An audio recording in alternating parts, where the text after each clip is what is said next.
Europe 1. Le grand direct des médias, Jean-Marc Morandini. Et comme chaque semaine, c'est donc l'heure des téléflingueurs pour commenter la très riche actualité du moment avec nous François Viau, directeur de la rédaction de Télécable Sat Hebdo. Bonjour François. Bonjour Nicolas Voller, bonjour, rédacteur en chef à TV Mag. Bonjour Jean-Marc. Présentateur du Buzz TV Mag. Emmanuel Maubert, journaliste média. On va commencer peut-être en disant un mot de la Nouvelle Star qui s'est terminée hier soir. C'est le pire score dans l'histoire de l'émission pour une finale. François Viau, c'est mérité ce mauvais score ?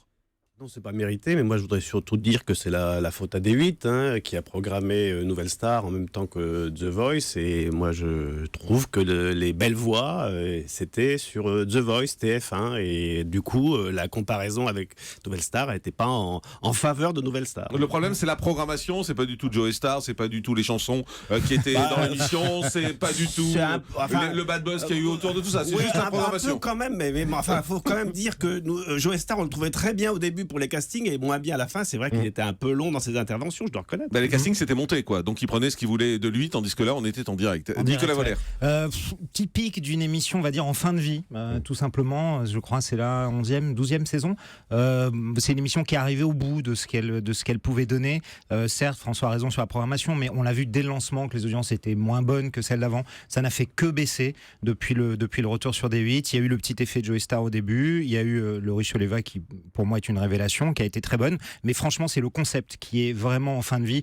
Et comme l'a dit André Manoukian hier, et oui, il y a peu de chances qu'on revoie Nouvelle Star. C'est clair. Emmanuel Maubert. Oui, c'est ça, on a assisté vraiment à l'enterrement de ce programme, quoi. Alors c'est dommage peut-être, mais effectivement, voilà, au bout de 11 ans, ça arrive à sa fin. C'est assez normal. Après, c'est sans doute pas justifié de faire une aussi petite audience pour la finale, mais c'est vrai qu'il s'est rien passé tout au long de cette émission, quoi. Pendant toutes ces semaines, il n'y a pas eu, à part Joey Star et la baffe, mais enfin ça c'est encore autre chose. Mais il s'est rien passé. Il n'y a pas eu de vrais talents révélés, comme ça peut être effectivement, François le disait, dans The Voice, où les vrais talents sont sur TF1. Allez, ça souffre. Dans l'actualité média également, cette information qu'on vous a révélée hier, Patrick Sabatier, qui est remplacé sur France 2, son jeu mot de passe. Et ce matin, donc, le Parisien affirme que c'est Nagui qui va le remplacer.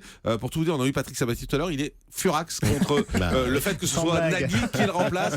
C'est absolument pas ce que lui avait dit la direction de France 2, puisqu'il affirme que quand la direction de France 2 l'a reçu il y a 48 heures, on lui a dit qu'on lui demandait de laisser la place pour quelqu'un de plus jeune, pour un nouveau visage sur France 2, et visiblement ce n'est pas le cas. François Viau, vous comprenez qu'on écarte Sabatier ? Non, parce que c'est vrai que c'est un bon animateur, mais bon, moi je trouve que voilà, il faut oser, comme disait Cavache. Non, mais oui, quoi. Non, pour Patrick Sabatier, qui est un bon animateur, mais je trouve que c'est un vieux jeu, mot de passe, un jeu des années 60, donc allez, il faut passer à autre chose. Il y a des nouveaux formats, puis il y a aussi. Nagui, c'est pas un nouveau format, excusez-moi, Emmanuel Maubert. Non, mais c'est d'autant plus incompréhensible que ça fonctionnait très bien le samedi. Enfin, en tous les cas, très bien, ça fonctionnait pas mal, quoi. À peu près aussi bien d'ailleurs que n'oubliez pas les paroles en semaine avec Nagui. Donc voilà, quand ça fait 12-13% de part d'audience sur France 2 à cette heure-là le samedi, France 2 peut être content. Donc c'est vrai que c'est assez incompréhensible. Et ben ça, je ne sais pas, parce que je ne suis pas Vincent Méliès. Non, moi je suis très triste pour Julie qui faisait partie de cette émission régulièrement, qui est un maître des mots. Mais moi aussi, je suis triste. Mais Emmanuel a dit le mot, Jean-Marc, c'est incompréhensible. Franchement, c'est totalement improbable. C'était un jeu rodé, ça fait 7 ans qu'il était à l'antenne. Il a démarré en 2009, il faisait 2 millions, 2 millions 2.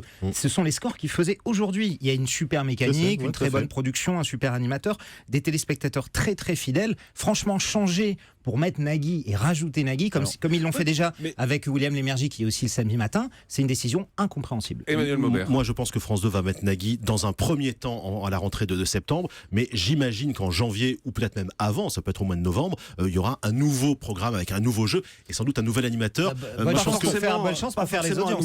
Mais juste question, pourquoi ne pas avoir laissé Sabatier jusqu'au moment où ils avaient l'émission en place ? C'est clairement lui qui était visé, Jean-Marc. Il fait partie des animateurs blancs de plus de 50 ans. Non, mais c'est aussi des raisons budgétaires. Il faut faire des choix. On le sait bien que le service public a besoin d'argent, est en déficit.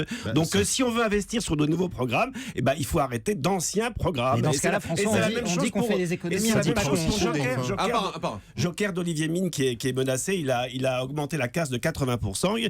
Voilà, donc on veut innover, changer. On a dit que France 2 faisait toujours pareil que TF1, des jeux contre des jeux. Voilà, ils veulent innover, innovons. Nicolas Voller. Ils innovent en mettant Nagui qui est déjà là toute la semaine. Oui, Franchement, si dans ce cas-là, on dit à Patrick Sabatier, on arrête ton émission parce qu'on a besoin de faire des économies. Je sais pas combien Fremantle facture l'émission, mais en tout cas, c'est franchement une très mauvaise idée. D'ailleurs, on le voit, on en parle peu, mais Samuel Etienne, les audiences ont rebaissé de Question pour un champion. Pour l'instant, on peut dire que c'est un échec. Mais juste Nicolas, vous dites également que selon vous, c'est l'âge de Patrick Sabatier et le côté homme blanc, c'est ça son problème. Homme blanc de plus de 50 ans, oui, c'est ce que Delphine Ernotte avait défini. Pour moi, c'est Et donc clairement... c'est pour ça qu'il est sacrifié. Pour moi, c'est lui qui est visé, comme c'était le cas avec Julien Lepers, qui n'était pas apprécié de la direction. Je pense que Patrick Sabatier est dans le même cas, alors que franchement, il démérite pas depuis 7 ans. Enfin, Emmanuel Maubert. Nagui a plus de 50 ans, si je peux me permettre quand même. Voilà, Oui, il a les cheveux tout gris à fait. quand même. Donc.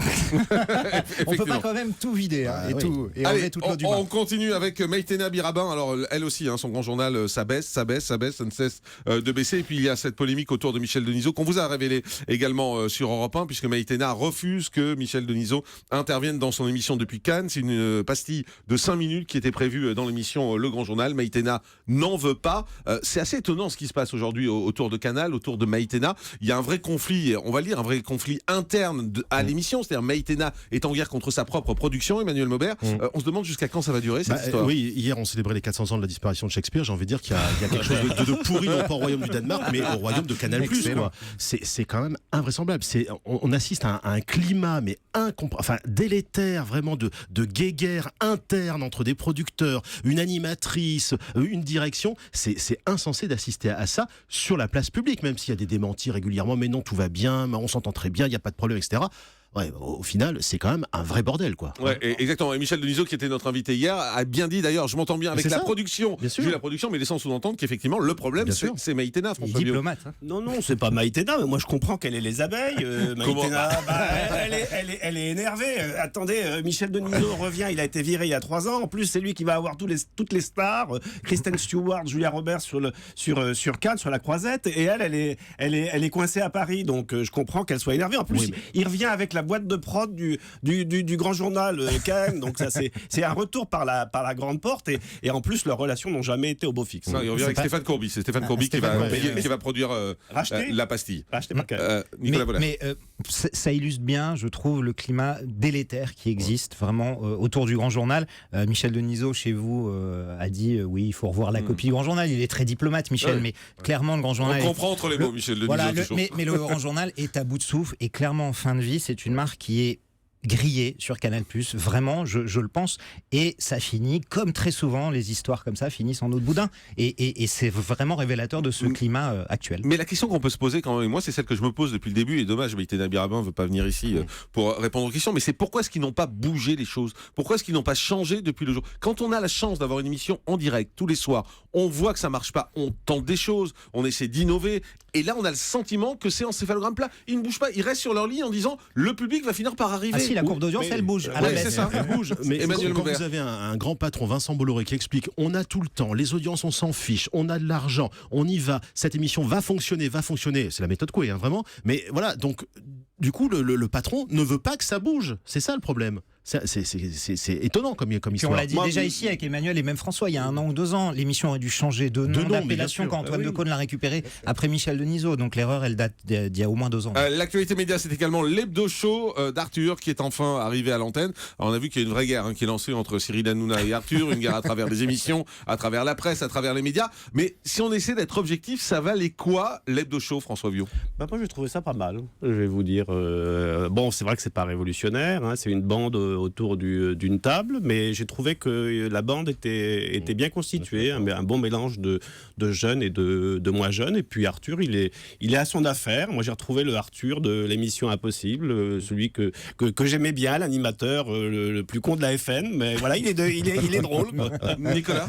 Franchement, j'ai trouvé plein de bonnes choses, encore à construire, encore à établir. Si ça passe en quotidienne, j'imagine qu'il va falloir vraiment bosser un petit peu l'homogénéité de tout ça. Mais franchement, beaucoup de choses super intéressantes. J'avais l'impression, moi, de rentrer dans ma chambre et de la trouver en pagaille, mais avec quand même tous les trucs que j'aime qui sont à moi là-dedans. Et je trouve que c'est vraiment... il y a du potentiel vraiment pour cette émission. Est-ce que c'est une copie de TPMP? Pas du tout.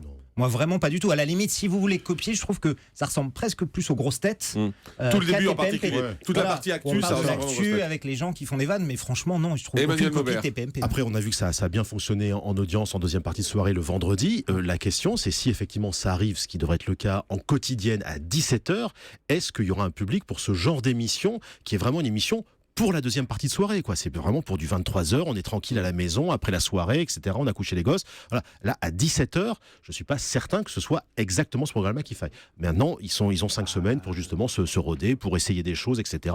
pour préparer cette arrivée sur le direct. Il vaut mieux qu'un vieux jeu, quoi. C'est vieux.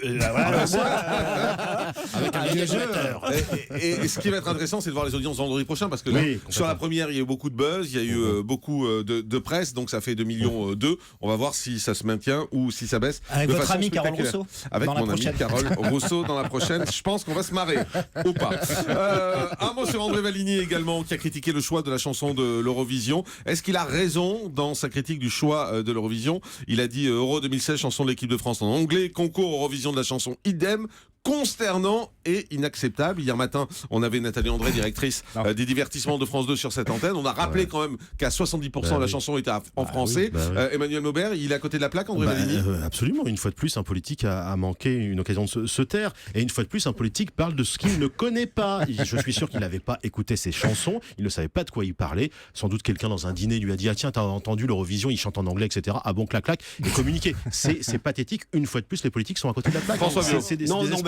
Franchement, c'est consternant, cette polémique qui est bien française. Et surtout au moment où tout le monde est derrière la France. Pour une fois, tout le monde dit la chanson elle est pas trop mal, on a peut-être une chance. Il vaut mieux une chanson, il y a 70% en français et un refrain en anglais, qu'une chanson 100% française et qui termine avant-dernière, comme l'an dernier. D'ailleurs, je rappelle que les Suédois, l'an dernier, qui ont gagné, ils chantaient en anglais. Et bien sûr, Nicolas Voller. Ce qui est consternant, inacceptable, pour reprendre les mots d'André Valigny, ce sont les déclarations d'André Valigny. Franchement, qu'un politique fasse une sortie comme ça, tant mieux pour lui. Personne connaissait André Valigny, très content. Voilà, les gens savent maintenant qu'il y a un secrétaire d'État à la francophonie qui était sénateur de l'Isère, qui a travaillé, Jean-Marc Just, sur les réformes des collectivités locales. Il a présidé la commission d'enquête de l'affaire Outreau. Il s'est occupé des colloques sur la maltraitance des enfants. Franchement, mais qu'est-ce qu'il connaît à la chanson? Et franchement, il ne l'a pas écouté, c'est évident. Et ce qui est assez marrant, c'est que par rapport à la chanson de l'Euro, qui n'est pas du tout la chanson officielle des Bleus, c'est juste une chanson pour l'un des sponsors, en l'occurrence Carrefour, c'est vraiment un truc de pub au départ, c'est le groupe Skip the Use, qui est un groupe du Nord, et il se trouve que Patrick Caner, qui est le ministre de la Ville et des Sports, a trouvé ça formidable que ce soit un groupe du Nord, donc de chez lui, qui représente la France. Entre guillemets, c'est la chanson des supporters pour l'Euro 2016. Survive en 98, mais bien sûr, Et puis Amir, c'est une belle voix, il a été finaliste de The Voice. Exactement. Allez, et juste pour faire plaisir à André Valigny.